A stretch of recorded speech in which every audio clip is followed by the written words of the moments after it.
오늘 본문은 예수님이 안식일에 회당에서 병자를 고치시는 내용의 말씀이시죠.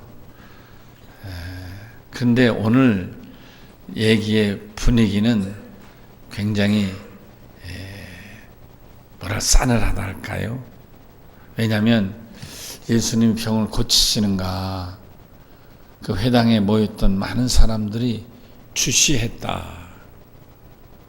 근데 그 많은 사람들이 알고 보니까 바리새인들이었고, 저들이 예수님 병 고치시는 것을 나아가서 헤롯 왕과 손을 잡고 어떻게 앞으로 이 안식일법도 어기는 이 예수를 죽일까 의논하기 시작했다, 이렇게 말씀되어 있잖아요.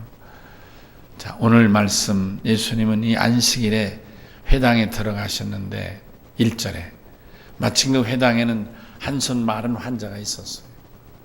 근데 그 환자하고 예수님이 눈이 딱 마주친 거예요. 왜 그랬을까요?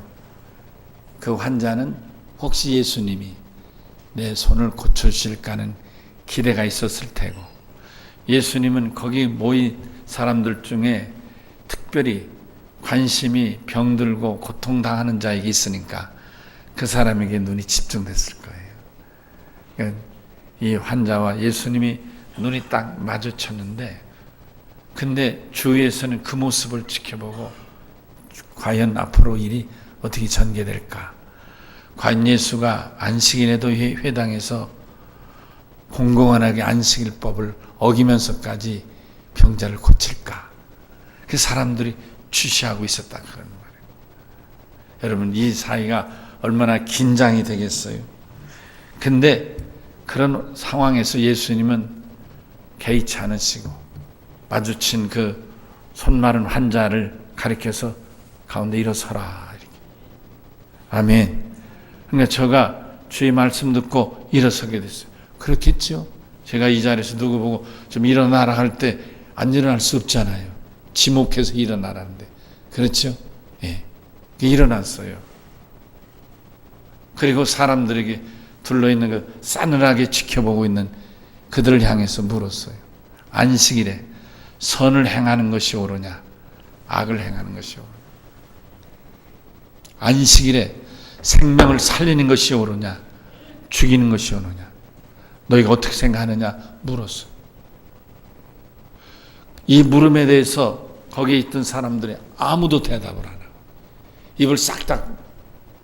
왜냐하면 저들은 과연 이 안식일에 돈나라 회당에서 병자를 고치는 안식일법을 정면으로 어기는가, 이거에 관심이 있었기 때문에 예수님의 이 질문에 아무도 대답하지 않았어요.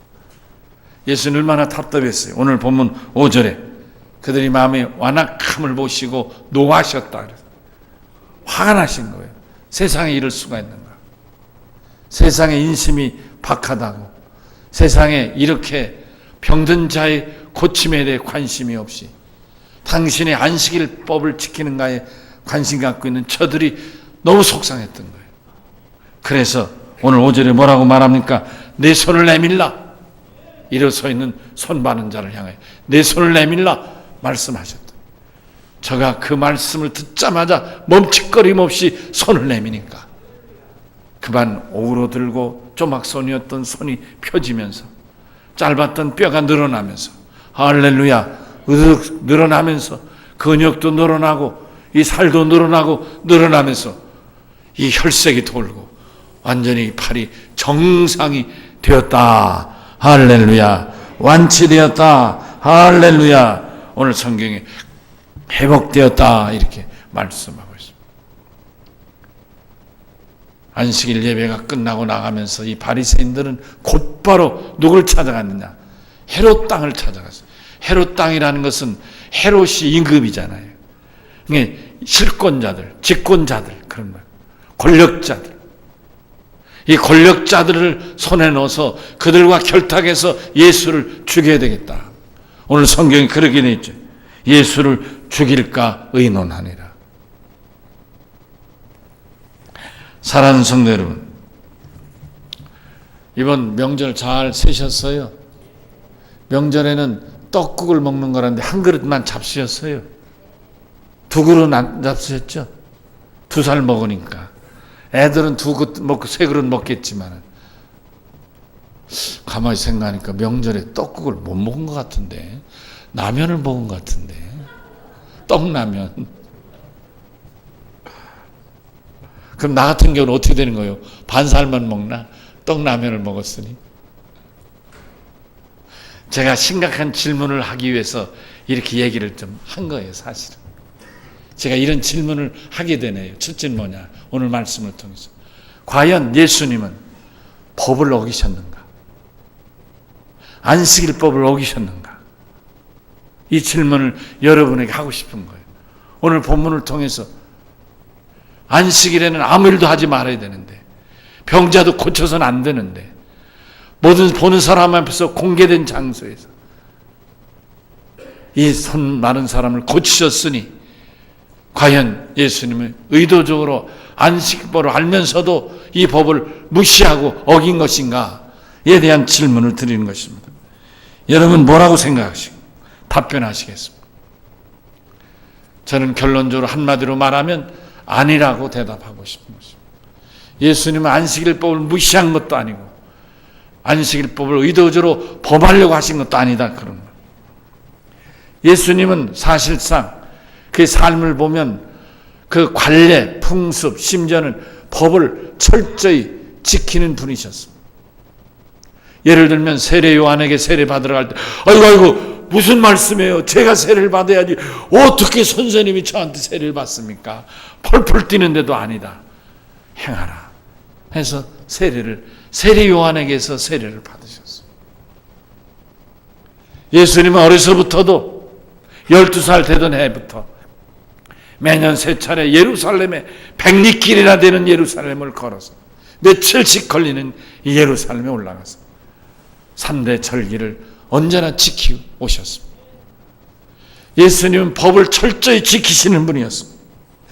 그럼에도 불구하고 오늘 본문에 나오는 안식일에 그것도 회당 안에서 손 마른 병자를 고쳐주셨다는 것이 과연 안식일법을 무시한 것인가 하는 논쟁에 불을 붙이고 만 것입니다.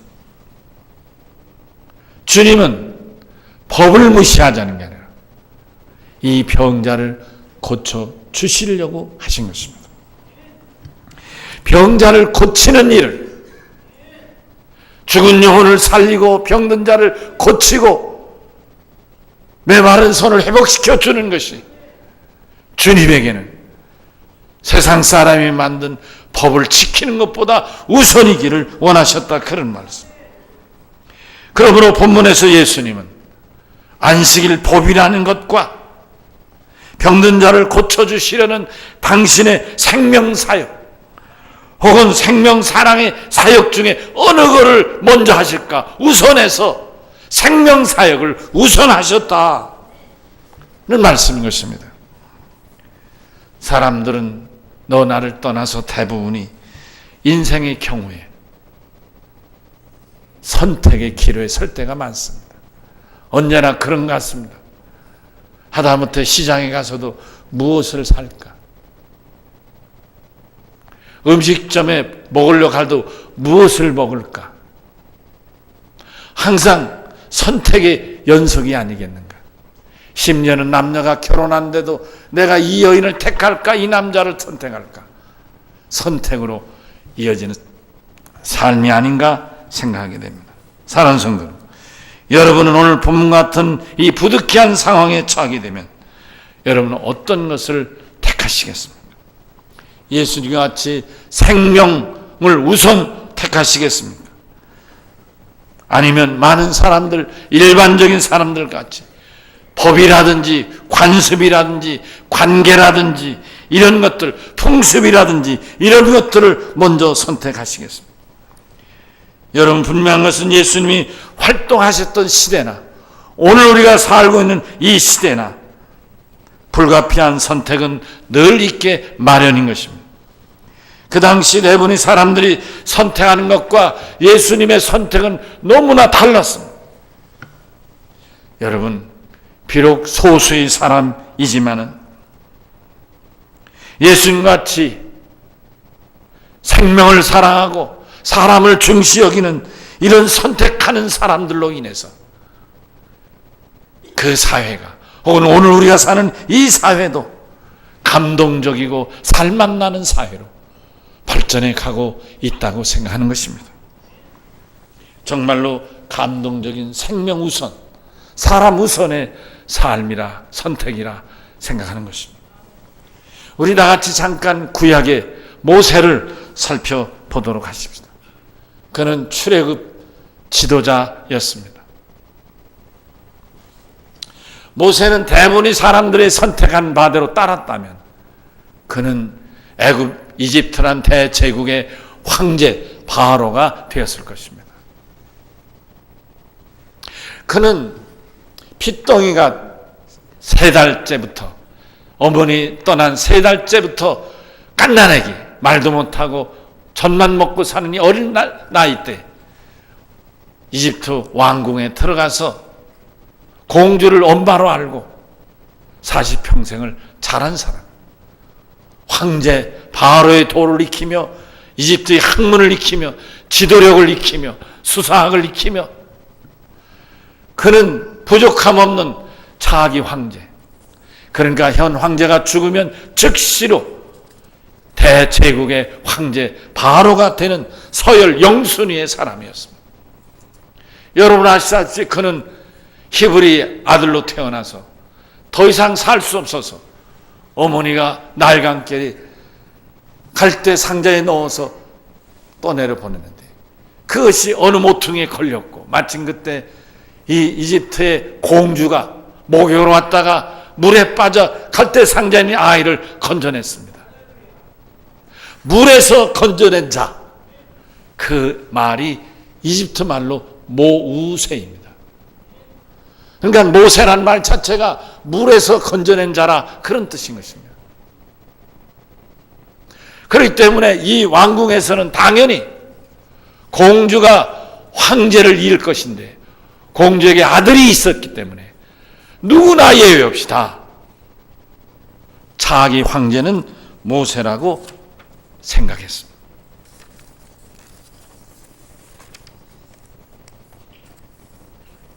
그런데 그 모세는 어떤 인생을 살게 됐습니까? 바로 뒤를 이은 이집트의 황제의 삶이 아니었습니다. 그는 히브리 민족, 이 노예 집단의 민족, 노예 집단의 민족과 함께 그는 40년의 준비 기간, 40년을 저들 이끌어낸 기간, 그의 120년 인생 가운데 80년이라는 인생을 참으로 파란만장하고 험난한, 언제나 죽음과 위협이 뒤따르는, 그것도 이집트의 죽음뿐만 아니라 같은 동족으로부터 죽을 위기에 처하는 삶을 살며 참으로 파란만장한 지도자의 삶을 살게 된 것입니다. 그리고 마침내 그는 히브리 민족의 해방의 지도자가 된 것입니다. 본문에서 예수님의 선택도 모세의 선택과 별반 다르지 않습니다.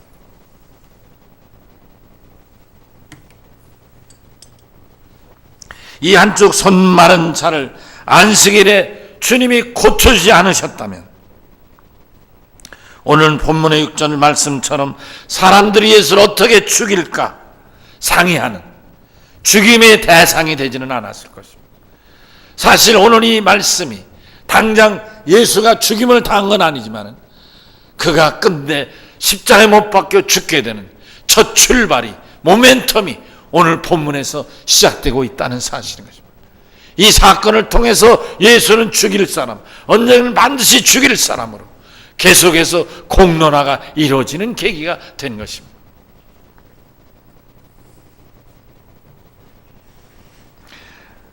여기 한 번쯤 선택에 대한 예수님의 마음을 생각해 보시지 않겠습니까? 예수님 우리 그리스도인들에게 삶 속에서 바라시는 선택은 과연 무엇이겠는가 하는 물음인 것입니다. 여러분 이 시간 하나님께서 여러분을 향하여 여러분 과연 어떤 선택을 하는가 물으실 겁니다. 이에 대한 대답은 분명 해야겠습니다. 삶이 범위 안에서 자기의 유익을 위해서가, 그리고 자기 이익을 위해서만 수고하게 쓰는 것이 아니라 다른 사람의 이익도 함께 추구하고 함께 그를 위해 수고하는, 더 나아가서 그들을 섬기고자 하는 그리스도의 정신을 받들어 사는 삶이 되어야 될 것입니다.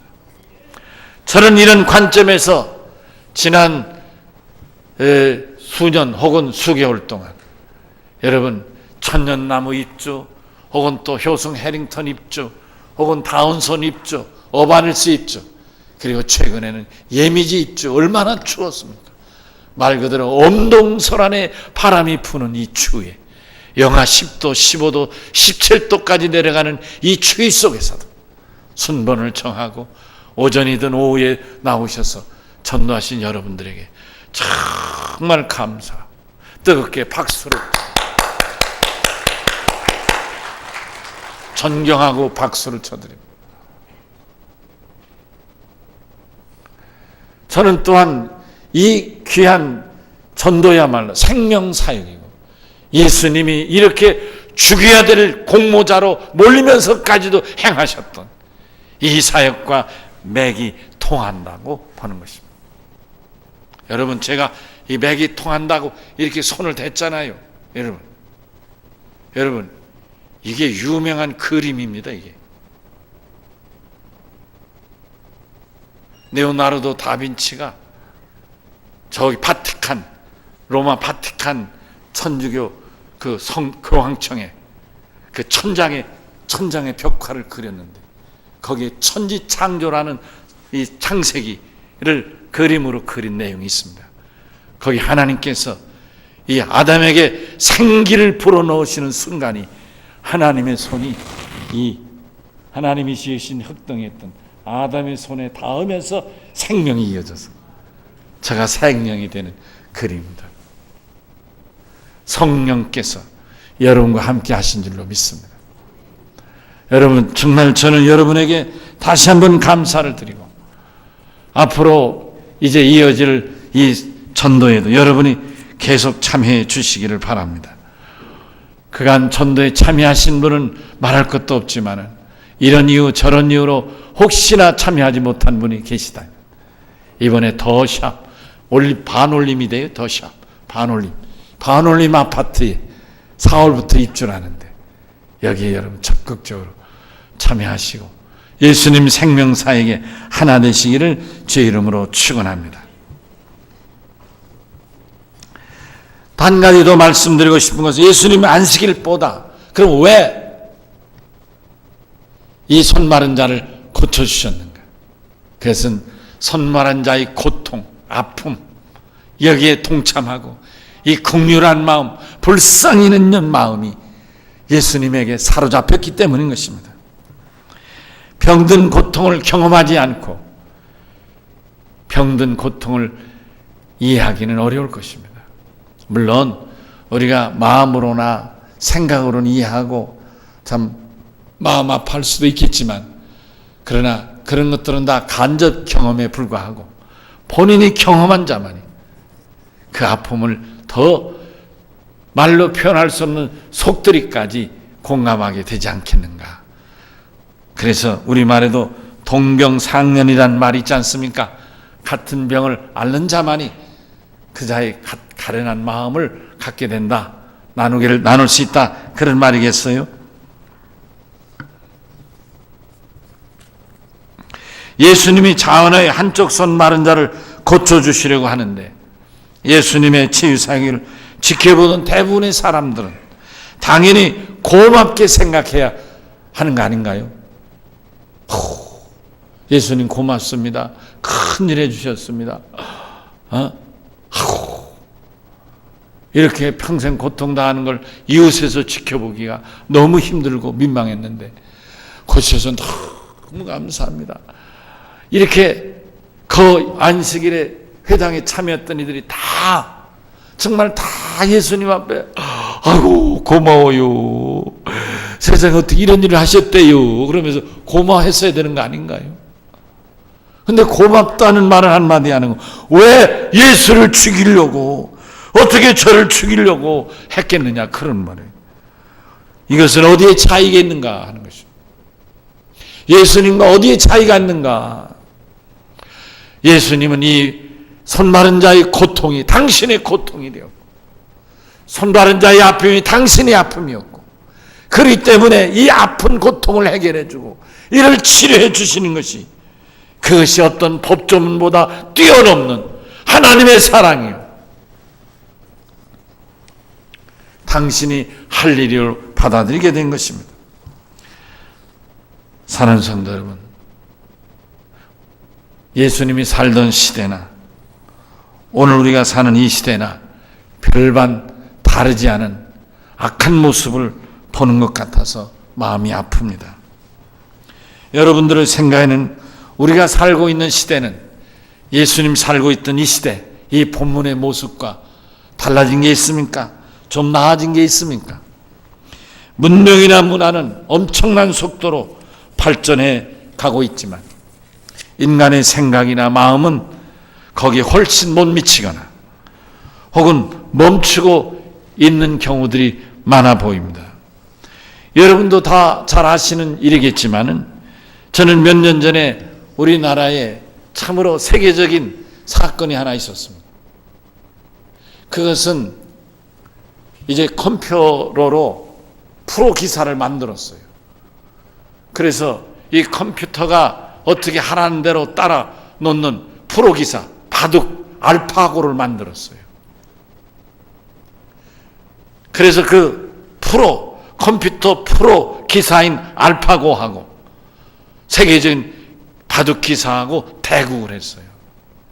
처음으로 그 알파고가 누구를 상대했느냐면 우리나라 기사인 이세돌을 기사로 택했어요.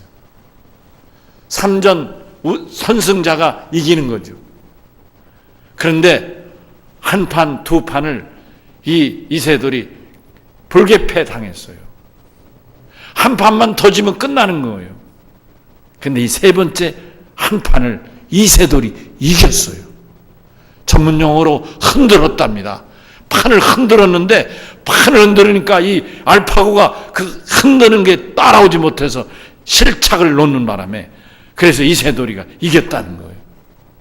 그런데 네 번째 판은 이 알파고가 통하지 않아가지고 알파고가 이겼어요. 그래서 3대1로 그만 이 바둑이 끝났어요.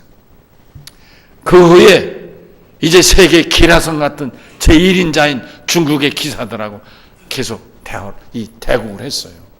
그런데 아직까지도 이 알파고를 한 판이라도 이긴 사람은 아무도 없어요. 이세돌만 한 판 이겼어요. 놀랍죠? 여러분, 사람이 기술과 능력이 엄청나게 발달한 거예요. 자기가 만든 기술이 자기를 이기는 시대가 된 거예요. 무섭게 발전한 시대죠.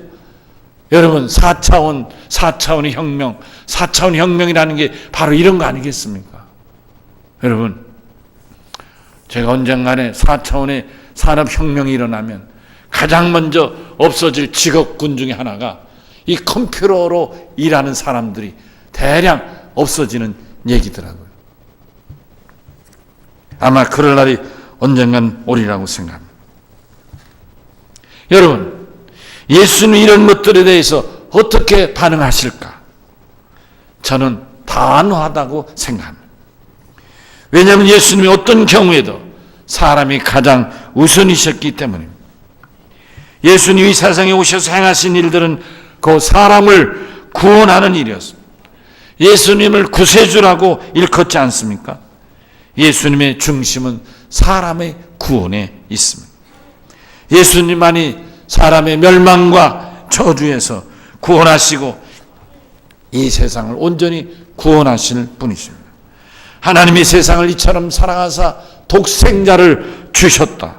그 독생자는 이 땅에 오셔서 우리의 구세주가 되셨다는 말씀인 것입니다. 그러므로 예수님의 가장 중요한 예수님만이 행하신 일, 우리 이걸 영어로 미션이라 하죠. 다른 사람이 행할 일이 아니라 예수님이 행하실, 예수님만이 행하실 예수의 미션은 사람을 구원하는 일인 것입니다. 사람을 죄에서 구원하고 이 세상을 멸망해서 구원하시는 일, 이 세상에 하나님의 나라 천국을 이루시는 일이 예수님의 미션이란 말씀입니다. 보십시오. 주기도문 중에서 하늘에 계신 우리 아버지여, 이름이 거룩히 여김을 받으시오며 나라 임하옵시며 뜻이 하늘에서 이룬 것 같이 땅에서도 이루어지이다.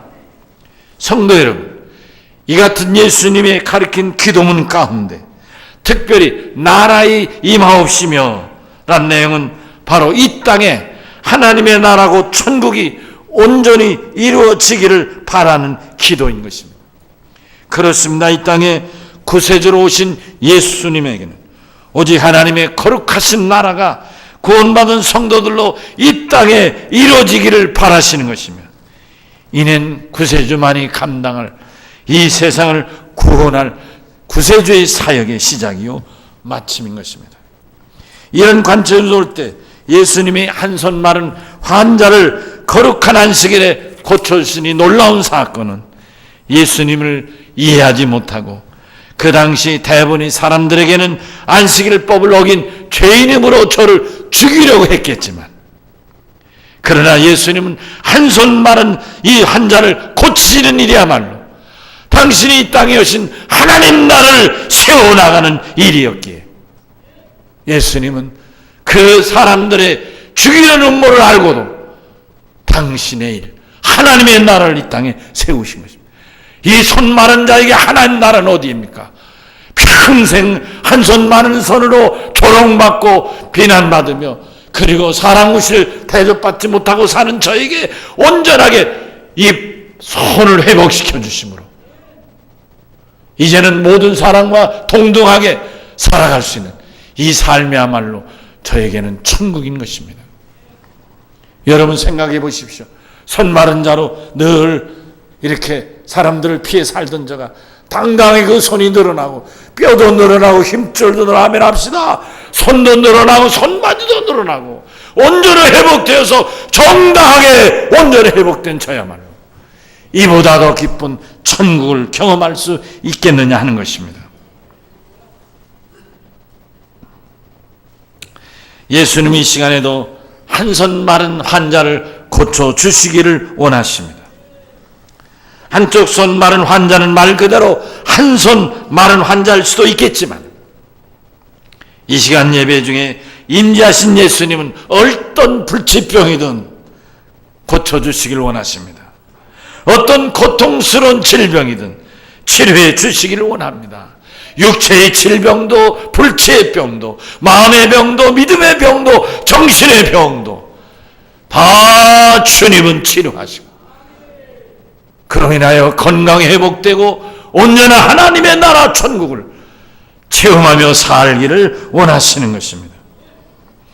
그러므로 이 시간 여러분 중에 육체의 질병이든 어떤 불체의 병이든 간에 고통 중에 계신 분이 있으시거든 이 말씀 중에 이 예배 중에 치료의 주 되신 예수 그리스도의 치료하시는 긍휼과 은혜의 체험하시기를 주의 이름으로 축원합니다. 주여 내 병든 몸을 주 앞에 아뢰입니다. 주여 내가 어디가 안 좋습니다. 어떤 아픔이 있습니다. 잠을 이루지 못하고 있습니다. 신경이 날카롭습니다. 나는 믿음이 약합니다. 나는 부정적이고 소극적인 믿음입니다. 주여 이걸 치료해 주시옵소서. 회복시키시고 온전케 해주시옵소서. 성령의 임하시옵소서. 여러분이 믿음으로 구할 때 이 시간 주의 은혜가 임하시고 성령이 임하시고 치료하시고 온전케 하시고 회복케 하실 줄로 믿습니다. 사랑하는 성도 여러분, 어떤 병이든 여러분의 믿음으로 고침 받을 수 있으시기를 바랍니다. 본문 5절을 보시면 예수님 환자에 이르시기를 내 손을 내밀라. 그가 머뭇거림 없이 내밀자 그 손이 곧 회복되었습니다. 여러분 생각합니다. 과연 이 한 손 마른 손을 저가 어떻게 내밀 수 있었을까? 평상시 내밀지 않았을 거예요. 이게 쉽지 않았을 거예요. 평상시 같으면 이 오므라든 손을 내밀기가 힘들어서 자기 손으로 붙잡고 또 누가 도와줘야 겨우 조금 어떻게 이 정도 나왔을지도 모를 것입니다. 작은 오므라진 손을 내밀기가 수치스럽고 부끄러웠을 것입니다.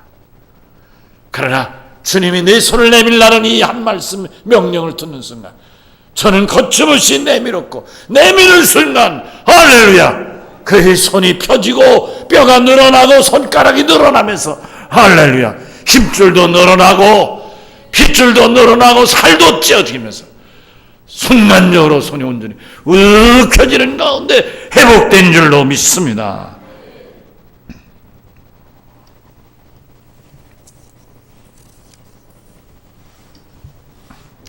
여러분 이 상황이 어떻겠습니까? 이 손 마른 환자는 모르겠습니까? 사람들이 다 지켜보고 있고 어떻게 하는가? 예수님이 안식일법을 어기는가? 저를 잡아 죽이려고 한다는 이런 걸 직감으로 못 느끼겠습니까? 그러나 그런 상황에 개의치 않았습니다. 그런 여건을 두려워하지 않았습니다. 오직 어떤 상황에서도 예수님이 내밀라 했으니 내밀었을 뿐입니다. 할렐루야! 순종하는 그의 믿음이 그의 손을 온전하게 치료하신 줄로 믿습니다. 우리가 할 일은 추운 겨울이냐 더운 여름이냐 바쁘냐 피곤하냐 힘드냐 이런 여건 타령할 것이 아니라 주님 말씀하시면 예하고 순종하고 손을 내미는 이 내미는 순종의 믿음이 우리 주의 능력과 치료와 회복의 은총을 입게 되는 줄로 믿습니다.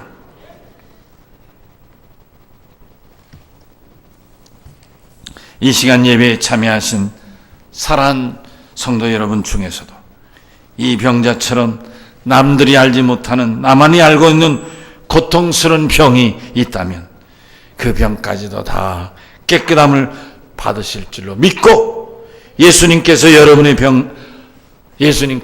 병을 다 내놓고 고백할 수 있기를 바랍니다. 다시 우리 다 같이 5절을 함께 읽으시겠습니다. 그들이 마음이 완악함을 탄식하사 노하심으로 그들을 둘러보시고 그 사람에게 이르시되 내 손을 내밀라 하시니 내밀매 그 손이 회복되었더라. 아멘. 이 한쪽 손 마른 환자는 예수님 앞에 아픈 그 손을 내놓았습니다. 그러자 깨끗이 고침을 받았습니다. 온전히 회복되었습니다. 완치되었습니다.